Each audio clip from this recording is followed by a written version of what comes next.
feel strange the first time. Mask, the awkward gear. But when you enter the water, everything changes. Inhale. The air comes with a reassuring rush. You're light, agile, free, like you've never experienced before. With your first dive, a door opens to a different world. Go through it, and your life will never be the same. Fly through the water, under the sea. Fly through the water, under the sea.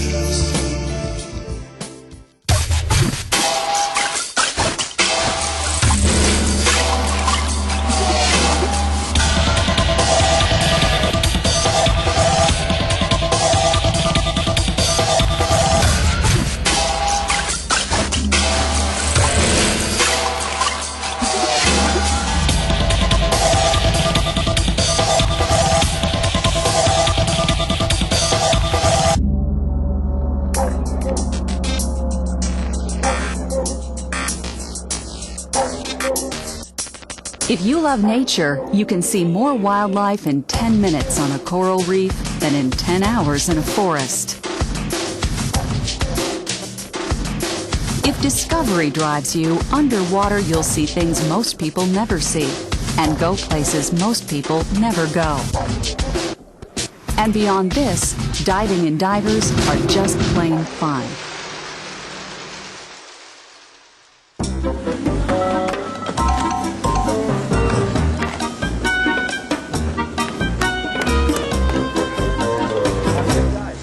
You'll meet all sorts of people in diving and make many new friends. Divers come from all ages and cultures, but share a common bond, a passion for underwater exploration. Hi, good to meet you. It's cliché but true that we know more about the moon's surface than the ocean floor. Even after hundreds of dives, there's always something new to discover and thrill you. In the PADI Open Water Diver course, you'll learn to explore the underwater world using scuba equipment, and you'll find the course a fun and rewarding challenge. To become a scuba diver, you need to be comfortable in water and have basic swimming skills. And you need to be in good overall health, particularly your circulatory and respiratory systems. You also need good judgment and be ready to follow the guidelines and principles required for safe diving. Diving's a kick, but like anything with some risk, you can't act like these don't matter. You need to have your act together. PADI, the Professional Association of Diving Instructors, developed the PADI Open Water Diver course based on state-of-the-art instructional systems, education theory, and practice. As the world's largest diver training organization, more people learn to dive in PADI programs than in all others combined. So you can be confident that dive professionals will recognize your credentials no matter where diving takes you. The PADI Open Water Diver course consists of confined water dives, knowledge development, and open water dives. Learning begins with confined water dives, where you learn and apply basic scuba skills in a pool or pool-like environment. It's a course, but this is really a lot of fun. Knowledge development establishes the principles and basic information you need to have fun, diving safely. You'll complete this primarily on your own time, with some short review and quiz sessions with your instructor. The open water dives complete your training as a certified entry-level diver by allowing you to apply and further develop your dive skills in a dive environment under instructor supervision. The confined water dives are pretty cool, but you're going to love this.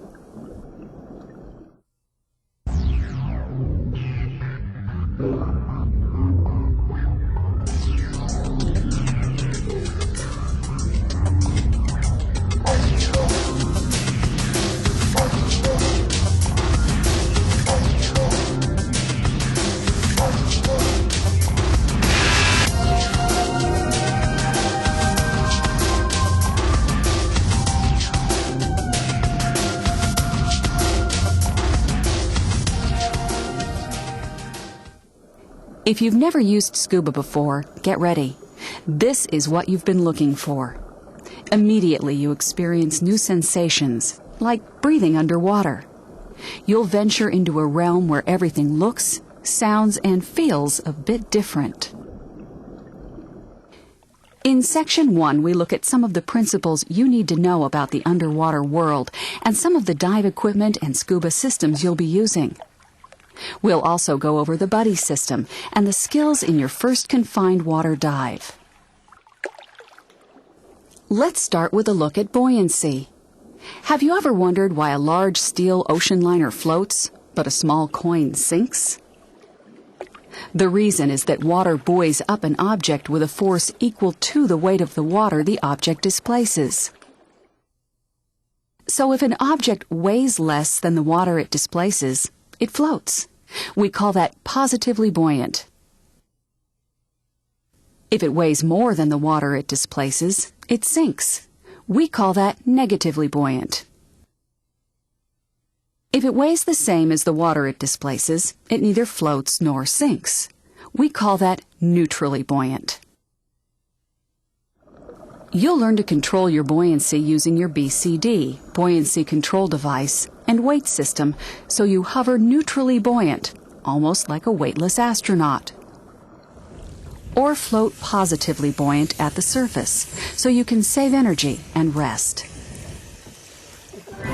Although you don't usually notice, air constantly exerts pressure on you. If you've ever walked against a strong wind, though, you felt its force, demonstrating that air exerts pressure. Air pressure is simply the air's weight caused by gravity holding the atmosphere against the Earth. At sea level, we call this pressure 1 atmosphere, or bar.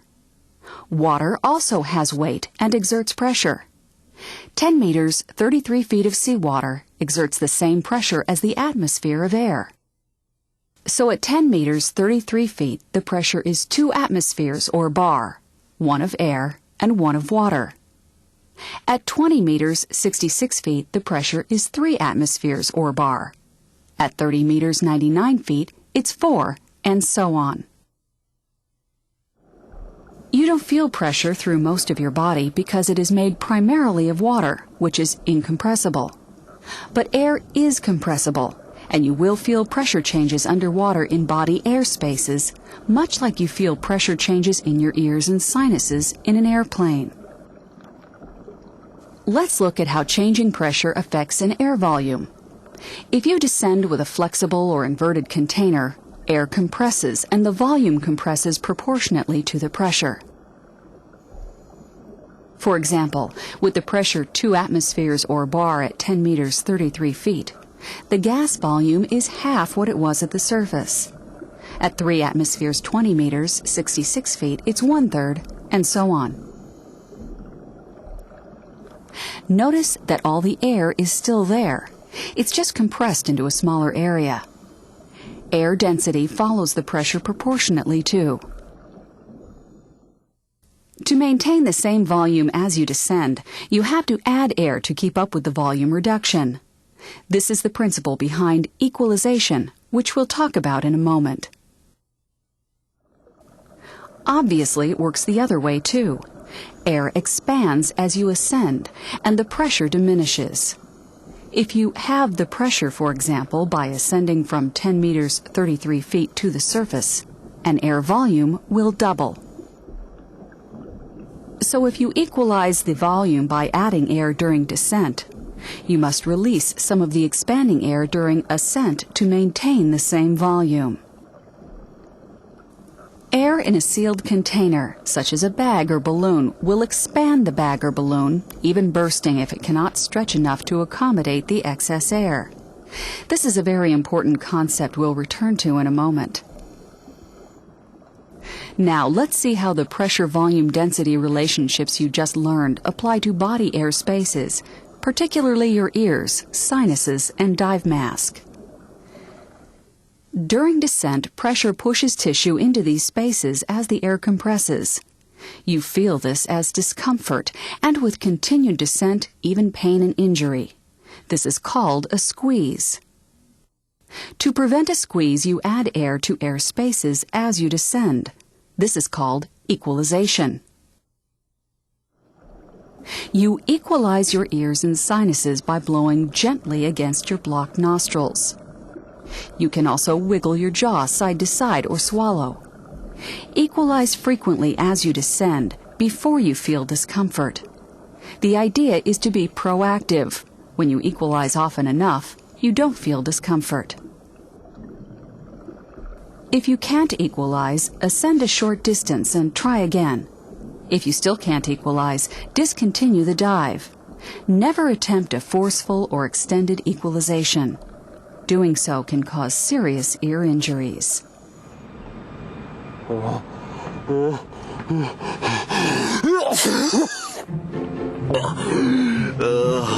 Congestion due to a cold or allergy can plug air passages, making equalization difficult or impossible. So never dive with a cold or allergy, even if you use medications that clear your air passages. Medications may wear off during the dive, creating equalization problems as you ascend, and they may have other undesirable effects, such as drowsiness. You equalize your mask simply by exhaling into it through your nose. If you forget, you'll feel a mask squeeze, which feels a bit like the mask's sucking your face in. You'll probably find that mask equalization becomes something you do automatically.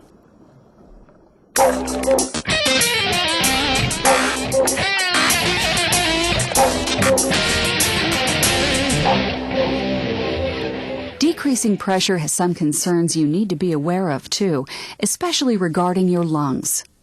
When you ascend and descend holding your breath without scuba, pressure changes have little effect.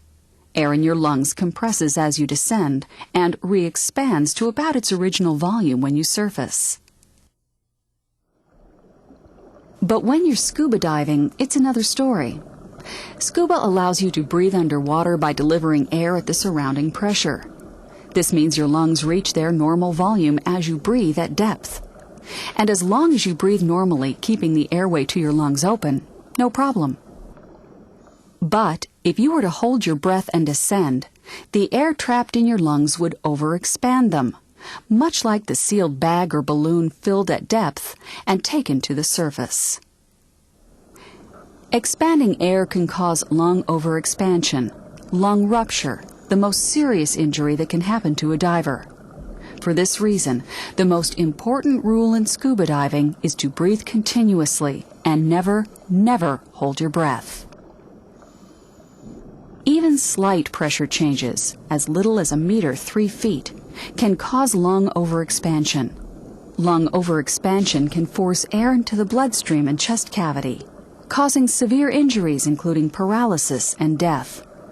But while these are very severe injuries, they're also very easy to avoid. Simply breathe at all times, and don't hold your breath while scuba diving. As long as you breathe normally, you continually equalize your lungs with the surrounding pressure and avoid lung overexpansion. It's important to overcome any natural tendency to hold your breath, even in shallow water, and breathe continuously.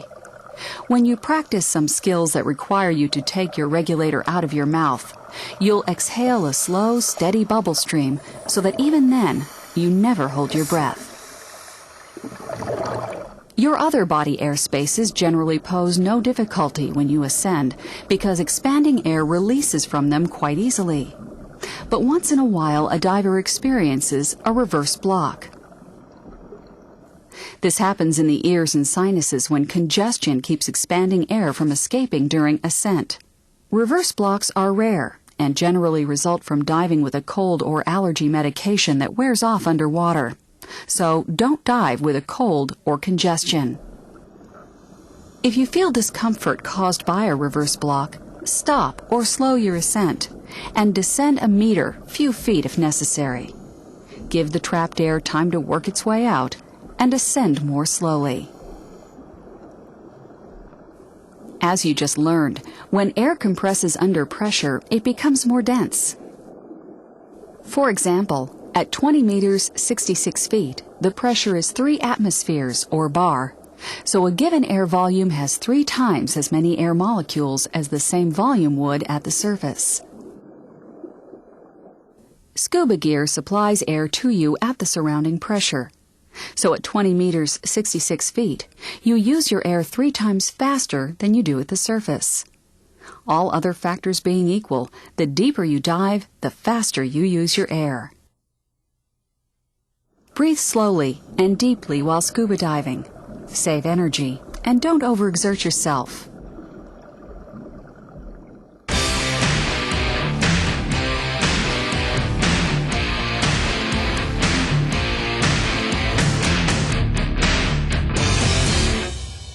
It's modern dive gear that adapts you for the underwater world. This is why understanding and owning scuba gear is part of the fun of diving. Your PADI instructor will help you select and fit equipment you'll use in this course and invest in for your underwater adventures. You undoubtedly realize you need a mask to see clearly underwater because your eyes can't focus in water. You can choose from a lot of different scuba masks, but don't skimp. Invest in one that fits comfortably and properly. A mask that hurts and leaks sucks the fun right out of the dive.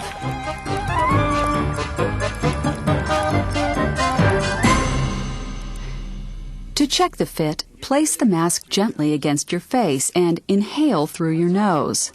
It should stay on by suction without having to press or twist the mask. Works really well. Awesome.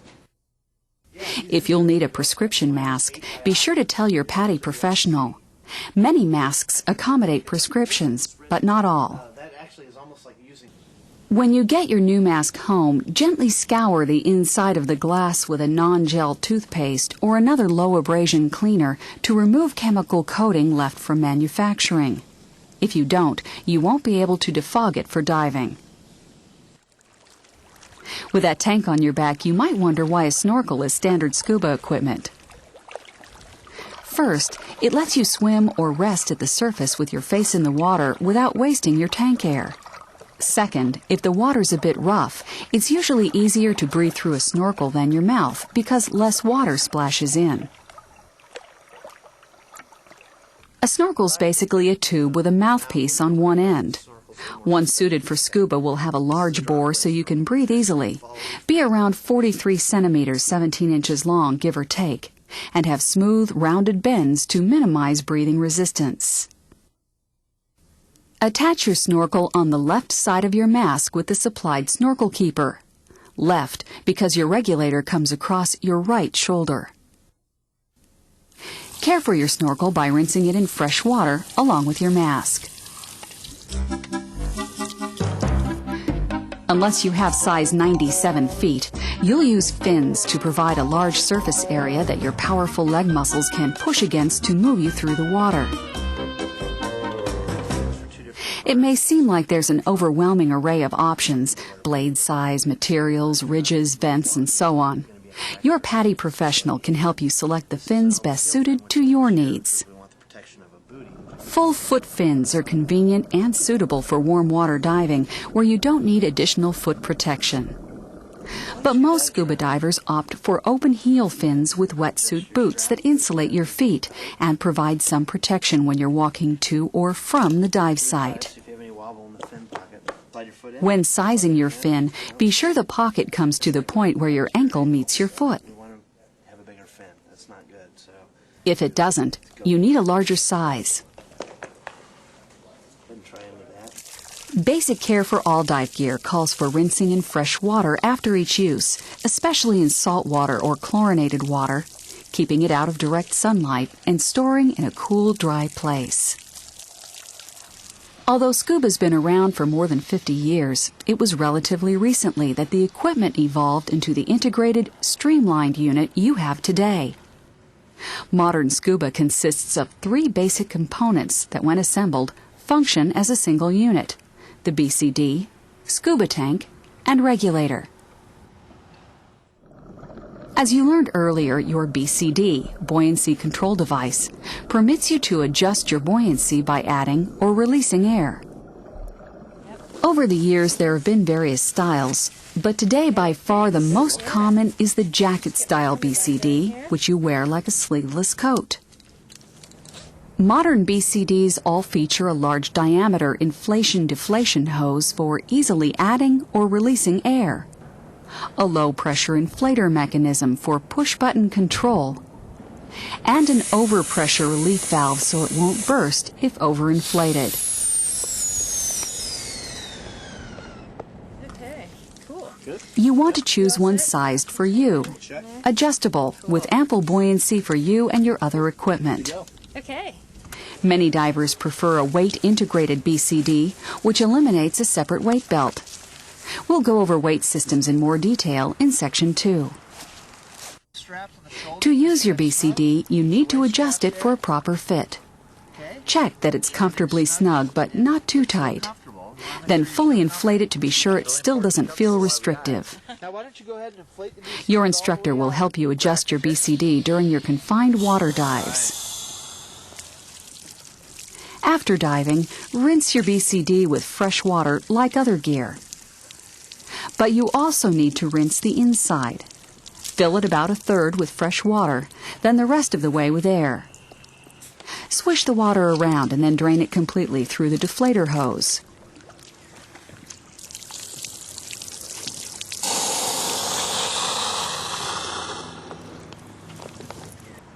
After allowing it to dry, partially inflate it for storage.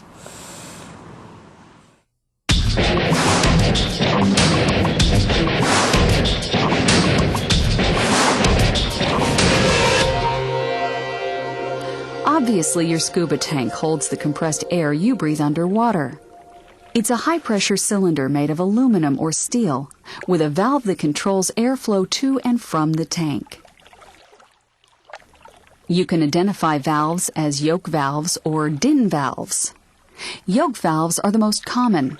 The regulator attaches via a yoke assembly. With the DIN system, the regulator screws into the valve. The DIN system handles somewhat higher pressures. All regulator connections with a tank require an O-ring. Without it, there's no airtight seal. Look for the O-ring in the face of yoke valves, or on the regulator if you use the DIN system. Your tank comes pre-assembled, and you only need to have it filled at your local PADI dive center or resort with pure, dry, compressed breathing air. Note that you never fill your cylinder with pure oxygen in recreational diving. Since scuba cylinders hold high-pressure air, you want to handle them carefully. Always block, tie, or strap them so they don't roll or tumble in a car or boat. In places where your cylinder might get knocked over easily, lay it down. Besides rinsing in fresh water and rinsing after each use, you have some extra maintenance considerations with cylinders. The valve should open and close smoothly. If it doesn't, have your dive center or resort service it. Always open and close the valve gently and don't over-tighten it. Never completely drain your cylinder. Always leave at least a few bar, couple hundred psi in it to keep moisture and contaminants from entering. Your scuba regulator allows you to breathe underwater by reducing high-pressure tank air to match the surrounding water pressure and delivering it only when you inhale. Because regulators only release air on demand, in some places divers call them demand valves. Your regulator is a simple and reliable device with only a few moving parts. The first stage attaches to the valve and reduces the cylinder air to an intermediate pressure.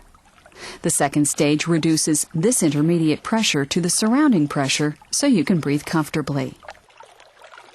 Your regulator also has a submersible pressure gauge, SPG or contents gauge for short, that tells you how much air you have. It has an extra second stage on a longer hose called an alternate air source, which you'll learn to use for sharing air with another diver. And it has a hose with a coupling to attach to the low-pressure inflator on your BCD. If you're diving in a dry suit, there will be 2 such hoses, with the longer one going to your dry suit. You'll learn more about alternate air sources and dry suits in Section 2.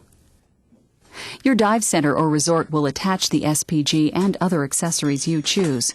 So aside from assembling your scuba unit, there's nothing you need to do with your regulator prior to diving. After each use, rinse your regulator thoroughly with fresh water. Put the first stage dust cover in place to keep water from entering the first stage. Rinse gently and don't press the purge button, which can allow water to flow up the hose into the first stage. Finally, your regulator needs annual servicing by a qualified professional to keep it properly lubricated and adjusted and to replace worn parts. Take care of it, and it will take care of you.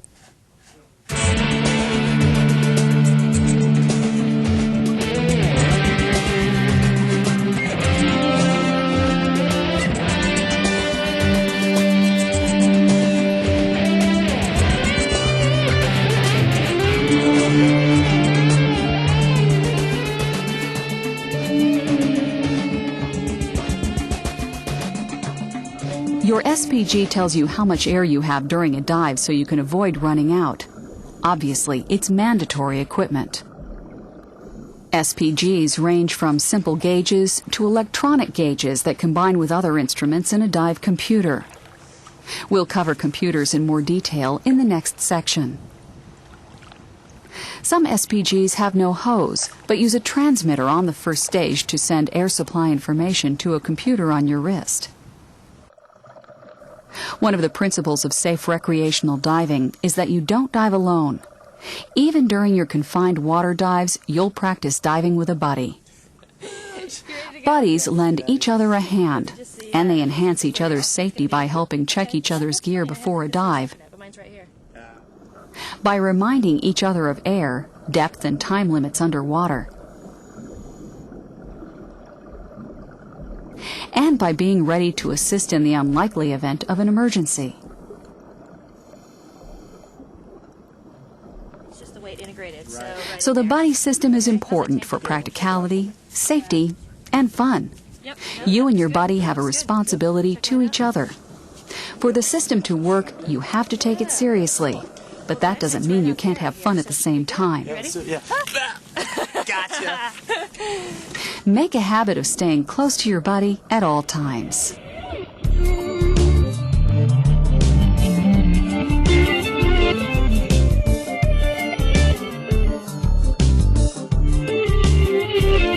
Okay, now let's look at the scuba skills you learn and practice in your first dive in a pool or confined water. Actual tank. So kind of check, make sure you got the right position there, and then go ahead and cinch up your BCDs. Start assembling your gear by putting your BCD on your tank. The BCD tank band stretches when wet, so the first step is to wet it. Slide the BCD down on the cylinder so the valve opening faces where your head will be. Set it so the top of the jacket's hard plate, if it has one, is about even with the tank valve base. Next, tighten the cam band as much as you can by hand, then swing it over to lock it down. As a check, lift the unit by the BCD and shake it gently. The regulator goes on next. Check to be sure there's an O-ring in the valve. Or on the regulator first stage if you're using a DIN system regulator. Orient the primary second stage to go over your right shoulder. Then remove the dust cap and put the first stage in place. Tighten the yoke only finger tight. Or for the DIN system, gently screw the regulator into the valve until it's snug. Now attach the low-pressure inflator hose to the BCD low-pressure inflator. Face the SPG away from you and open the valve slowly and gently all the way. If you hear a small leak, the valve O-ring may be dirty or worn out, so let your instructor know. Assuming no leaks, check your submersible pressure gauge to see that you have enough air for the dive. Press the purge button momentarily. Air air should flow freely and stop when you release it. Exhale into the mouthpiece to check the exhaust valves. Then, take a few breaths. Your regulator should breathe smoothly and easily. Last, secure all hoses with clips, snaps, and other attachments. Dangling SPGs, alternate air sources, and other equipment damage and kill underwater life when they drag across the bottom or reef. And this damages your gear and creates drag when you swim. Nothing dangles or protrudes from the proficient, environmentally sensitive diver.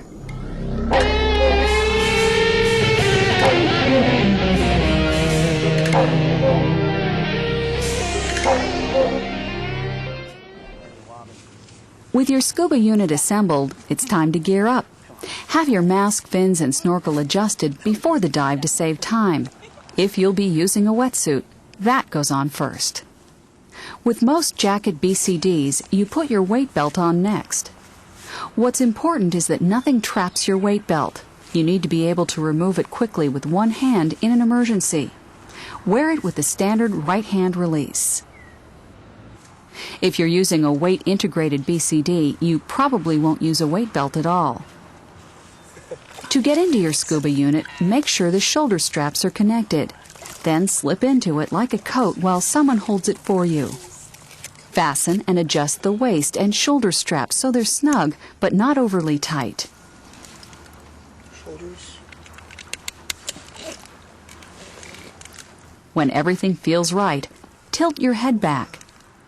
If it hits the tank valve, your tank's probably too high. Good to go. Condensation will fog your mask unless you use commercial defog, or in a pinch, saliva.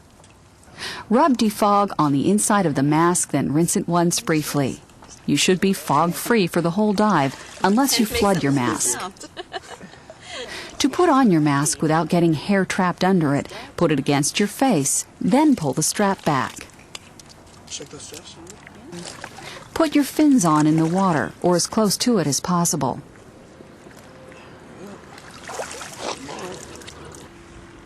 Avoid walking in fins. If you must, walk backward to avoid tripping. When you're almost ready to go, check your gear and your buddies for proper fit and function. In the next confined water dive, you'll learn a 5-step pre-dive safety check for this. Good. The final step before entering deep water is to partially inflate your BCD. Press the low-pressure inflator button in short bursts until you've inflated it enough so you float comfortably. That's usually around half full. To deflate your BCD so you can go underwater, you want to be vertical, relatively head up, in the water. Hold up the BCD hose and press the exhaust valve button. Many BCDs have quick dump exhaust valves too, which you use by pulling the BCD hose or a lanyard.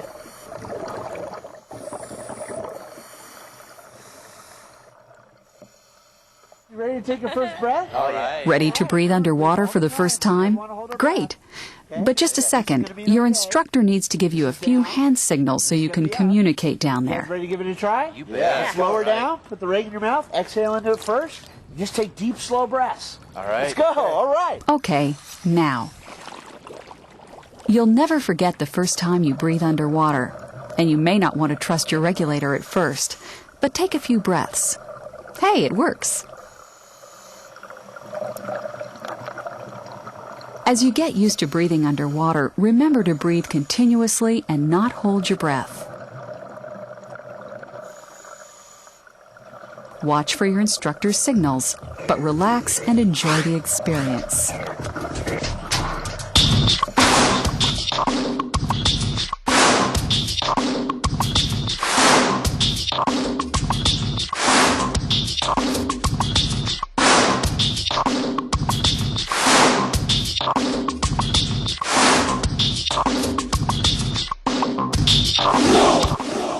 After you're comfortable breathing underwater, your instructor will have you remove the regulator from your mouth and replace it. You learn to do this because there are skills you'll practice that involve taking out the mouthpiece, and it can happen by accident. No big deal. Out of your mouth, the second stage fills with water that you need to clear before you can breathe again. The easiest way to do this is in a more or less upright position. Exhale sharply into the mouthpiece. This blows the water out of the one-way valves so you can get air. But what if you don't have enough air in your lungs? No worries. Block the mouthpiece with your tongue, and then again in a more or less upright position, press the purge button. Air from your tank blows the water out, and now you can breathe. Since the rule is you never hold your breath while scuba diving, when the regulator's not in your mouth, exhale a continuous stream of bubbles by making an ah sound. This keeps your airway open to avoid serious, possibly fatal, lung overexpansion injuries. When you let go of the second stage, or if it gets bumped from your mouth, it tends to swing behind your back. There are two ways to find it easily.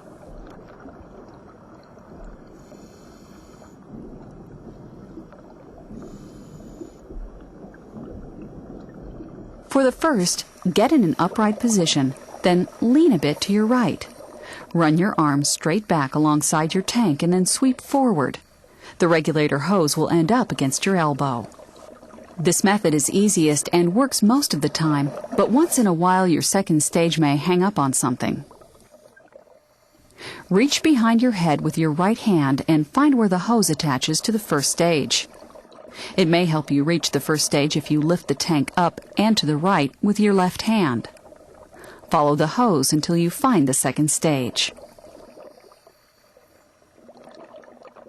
By this point, you'll probably notice that water tends to seep into your mask.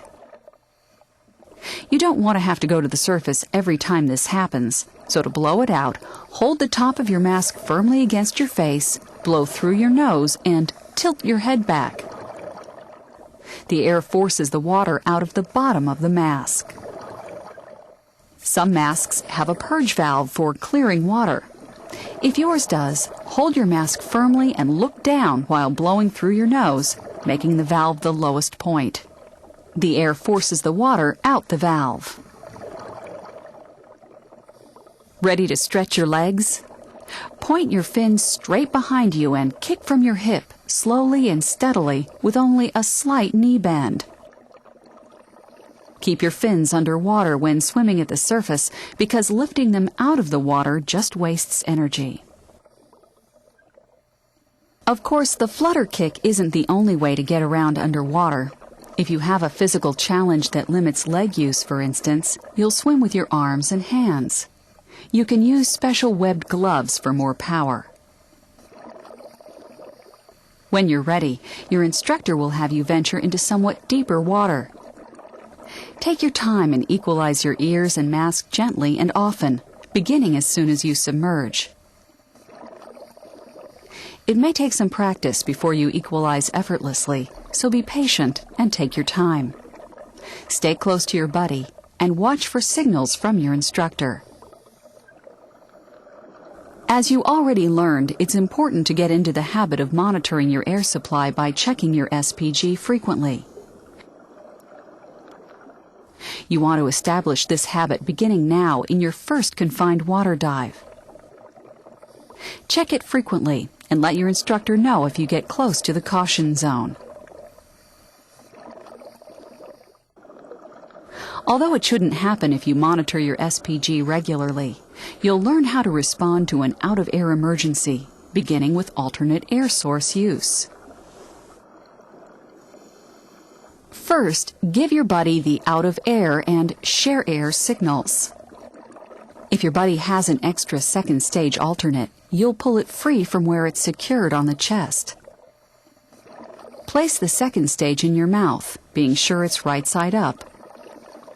Clear it like you've already learned, and resume breathing. Next, you and your buddy hold on to each other so you stay close as you ascend.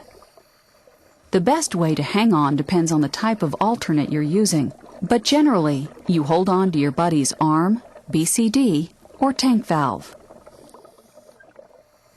If it's an alternate inflator regulator, your buddy will give you the second stage from his mouth and switch to the alternate on the BCD hose.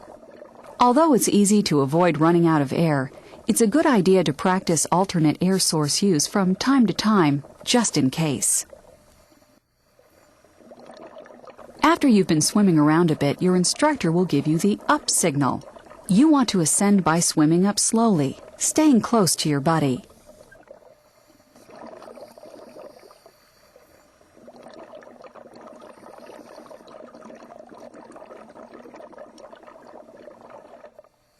When you reach the surface, keep your mask on and regulator in your mouth, and inflate your BCD until you float comfortably, then swim back to water shallow enough to stand in. During this course, you'll learn several methods for exiting the water, each suited to a different dive environment. At this point, you'll probably exit in shallow water. You and your buddy help each other out of your weights and scuba units and hand them up to someone. Put them on the pool edge or something like that. Take off your fins and exit the water carefully. After your confined water dive, you'll need to disassemble your gear for rinsing and storage. First, close the tank valve until it stops. Next, push the purge button to release all the pressure in the regulator. Disconnect the low-pressure inflator hose and unclip the SPG. Remove the regulator, then dry and replace the dust cap.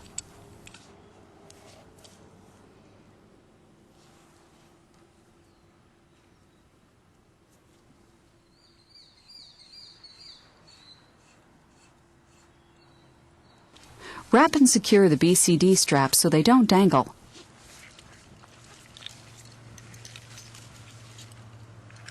Release the tank band and lift it off. Lay the tank down so it can't fall while you rinse everything with fresh water. This is important, even after a pool dive, because chlorine can harm your gear as much as salt water can. Okay, that takes care of Section 1. Good job!